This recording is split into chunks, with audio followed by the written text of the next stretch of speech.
स्वागत है दोस्तों आपका इस YouTube चैनल में।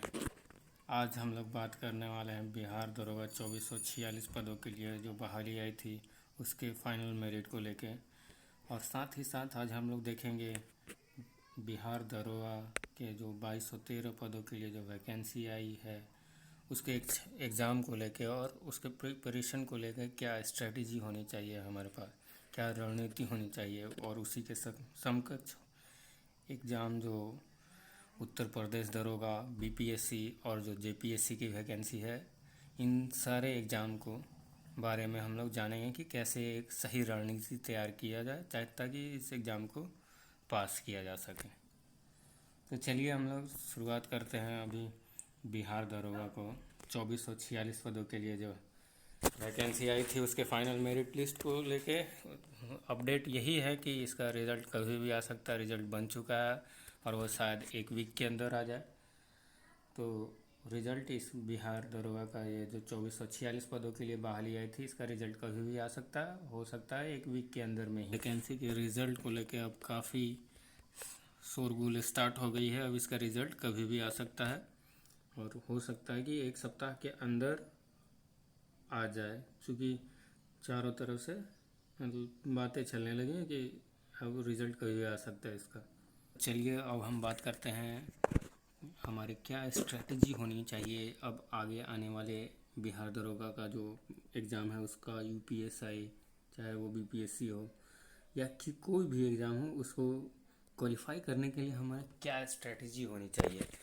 पहला बात ये कि हम उसके डिटेल सिलेबस को देखें, डिटेल स्टडी करें उसके सिलेबस का, सही से हम लोग उसका सिलेबस देखें। कोई भी एग्ज़ाम हमें निकालना हो, बिहार दरोगा हो, यूपीएसआई का हो, चाहे वो बीपीएससी का हो या जेपीएससी का हो, हमें उसका सिलेबस सही से पता होना चाहिए। दूसरा कि वेटेज कितना है, कितने अंक का, सब्जेक्ट वाइज हमें उसका वेटेज जानना चाहिए कि हाँ किस सब्जेक्ट से कितने मार्क्स के क्वेश्चंस आ रहे हैं, कितने मार्क्स के क्वेश्चन आ रहे हैं। और इसके बाद हमें प्रैक्टिस करना चाहिए क्वेश्चंस का, क्वेश्चन प्रैक्टिस सेट्स बनाने चाहिए ताकि हम मतलब हमारे खुद को जांच सकें, ताकि हम खुद को जांच सकें प्रैक्टिस सेट्स, इसलिए लगातार बनाते रहना चाहिए। तो इसके बाद हम लोग देखते हैं इम्पोर्टेंट सब्जेक्ट्स क्या हैं इस एग्ज़ाम को लेके, चाहे वो बिहार एसआई का हो या बिहार में होने वाले कोई भी एग्ज़ाम, चाहे वो बीपीएससी का हो। क्योंकि सबसे ज़्यादा इम्पोर्टेंट बिहार में कोई भी एग्ज़ाम हो तो हिस्ट्री होता है, क्योंकि इससे करीब करीब हिस्ट्री से आपको 20% के 20 से 25% तक के क्वेश्चन हिस्ट्री से रहते हैं। हमारे बिहार में कोई भी एग्ज़ाम होता है, हिस्ट्री बहुत इंपॉर्टेंट टॉपिक हो जाता है, इम्पोर्टेंट सब्जेक्ट हो जाता है। हिस्ट्री यहाँ 3 पार्ट में बांटा गया है, जैसे एंशिएंट है, मिडाइवल है और मॉडर्न है। तो सबका इक्वल इम्पोर्टेंस है। हालांकि सभी जानते हैं कि मॉडर्न से लगभग 45 से 50% क्वेश्चन जो होते हैं हिस्ट्री के, वो मॉडर्न हिस्ट्री से ही आते हैं। तो सब ज़्यादा इम्पोर्टेंट हमें मॉडर्न हिस्ट्री को देना पड़ेगा। अब हालांकि एंशिएंट और मिडाइवल भी उतने ही इम्पोर्टेंट हैं, इसको इग्नोर नहीं कर सकते हैं कभी, क्योंकि 20 क्वेश्चन में अगर आपको 5 से 6 क्वेश्चन एंशिएंट से आते हैं, 5 से 6 क्वेश्चन मिडाइवल हिस्ट्री से आते हैं और मॉडर्न से आपको करीबन 10 क्वेश्चन आते हैं, तो ये सारे इक्वली इम्पोर्टेंट हैं। इसके बाद बात करते हैं हम साइंस की।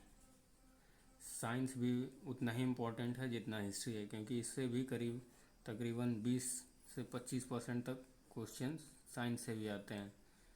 अब इसमें आपका फिजिक्स हो, केमिस्ट्री हो, सारे इम्पोर्टेंट हैं। फिजिक्स और केमिस्ट्री दोनों से ही सवाल फिजिक्स, केमिस्ट्री और बायो तीनों इम्पोर्टेंट हैं, तो हमें साइंस को भी उतना ही इम्पोर्टेंस देना होगा।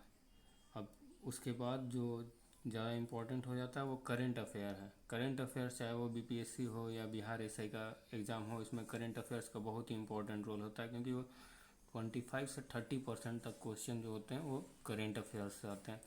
और बिहार एसआई के पीटी में हमने देखा था पिछली बार की करीब 28% के आसपास 28 क्वेश्चन आए थे पीटी के एग्ज़ाम में। तो करंट अफेयर्स बहुत इम्पोर्टेंट हो जाता है। वो हम लोगों ने देखा कि बीपीएससी के एग्ज़ाम में भी तकरीबन 30 से 35 क्वेश्चन करंट अफेयर्स के पूछे गए थे। तो करंट अफेयर्स भी बहुत ज़्यादा इम्पोर्टेंट हो जाता है। इसके बाद हम ज्योग्राफी और इन्वायरमेंट से भी करीब 16 से 17 क्वेश्चन पूछे जाते हैं। तो ये भी बहुत इम्पोर्टेंट टॉपिक हो जाता है। और पॉलिटी से तकरीबन 15 क्वेश्चन पूछे जाते हैं। हाँ, पॉलिटी का एक बहुत अच्छा बात है ये, अच्छा इसलिए क्योंकि इसमें जो भी आप क्वेश्चन बनाएंगे वो ज़्यादातर एक्यूरेसी इसमें बहुत ज़्यादा रहता है। आपका एक भी क्वेश्चन इससे गलत नहीं होना चाहिए, मेरा मानना है। इसके बाद अब हम लोग देखते हैं कि सोर्सेस क्या होना चाहिए, क्या कहाँ से हम लोग इस सारे सब्जेक्ट्स की तैयारी करें। तो सोर्सेस मेरा मानना है कि अगर आप एनसीईआरटी क्लास 11th और 12th की पढ़ते हैं ज्योग्राफी के लिए, तो ये ज्योग्राफी में मोर देन सफिशिएंट है। आप 11th और 12th क्लास की एनसीईआरटी को अध्ययन कीजिए, ये काफ़ी अच्छा है। इससे ज़्यादा बाहर से बहुत ही कम उम्मीद है कि इससे बाहर से पूछा जाएगा। ये मोर देन सफिशिएंट है ज्योग्राफी के लिए। वही पॉलिटी में 11th क्लास की एक बुक आती है और इंडियन कॉन्स्टिट्यूशन एट वर्क, वो बहुत ही अच्छी किताब है, उसे भी ज़रूर पढ़ें पॉलिटी के लिए। अब हिस्ट्री के लिए भी हमें, अगर आप एनसीईआरटी 11th 12th की पढ़ लेते हो तो वो भी सही है। इकोनॉमी के लिए भी पढ़ सकते हैं। ये सारे किताब पढ़ने के साथ साथ आपको एक ऊपर से लूसेंट का तड़का लग जाए तो वो बहुत ही अच्छा होगा।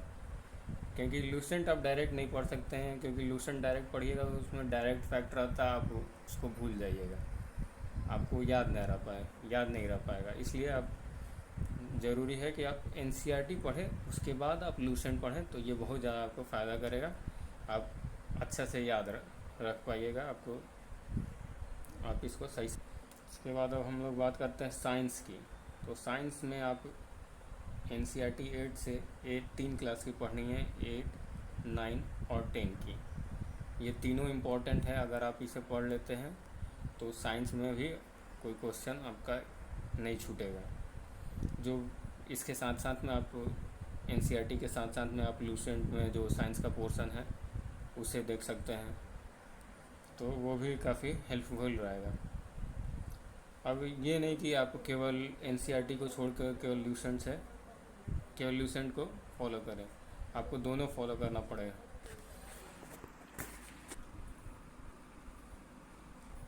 और जो सबसे इम्पोर्टेंट है वो है करेंट अफेयर्स का सेक्शन, क्योंकि करेंट अफेयर से भी करीब 25% तक सवाल पूछे जाते हैं।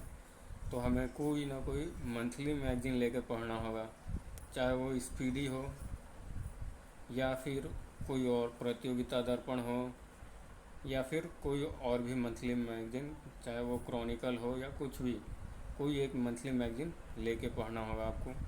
और अगर इस सब के बाद आपके पास टाइम बचता है तो न्यूज़पेपर कोई भी डेली पढ़िए, अगर आप पॉसिबल है तो ज़रूर पढ़िए। डेली एक न्यूज़पेपर पढ़ने की भी कोशिश कीजिए, अगर आप पढ़ पाते हैं तो सही है। ये आपको उतना ही करेंट अफेयर्स में और भी बहुत सारे जो करेंट इवेंट्स हैं उसे जोड़ के कोई भी, अगर आप पॉलिटी का कोई सवाल आता है तो उसको जोड़ के भी आप देख सकते हैं। सारा मतलब आपका कॉन्सेप्ट क्लियर होगा, आप जो धीरे धीरे इसमें पढ़ाई किए होंगे ये सब आप डिफ्रेंशिएट इक्वेट कर पाएंगे, आप मतलब समझ पाएंगे कि हाँ क्या था क्या नहीं था, मतलब उसको करेंट इवेंट्स के साथ जोड़ के देख सकते हैं।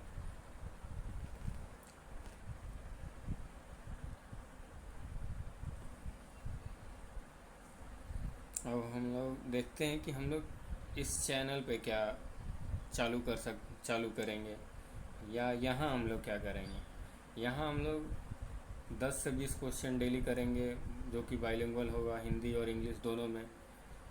मतलब यहाँ हम लोग इस 10 से 20 क्वेश्चन डेली हम लोग देखेंगे और प्रैक्टिस करेंगे। यहाँ मिलजुल के एक मतलब एक तरह से हम लोग सेल्फ स्टडी टाइप से माहौल देंगे, और मतलब क्वेश्चन चेक करेंगे, आपकी क्षमता जांचेंगे, आप खुद को जांच पाएंगे। हम लोग मिल के आप लोग यहाँ देखेंगे कि 10 से 15 आपकी प्रैक्टिस कैसी है।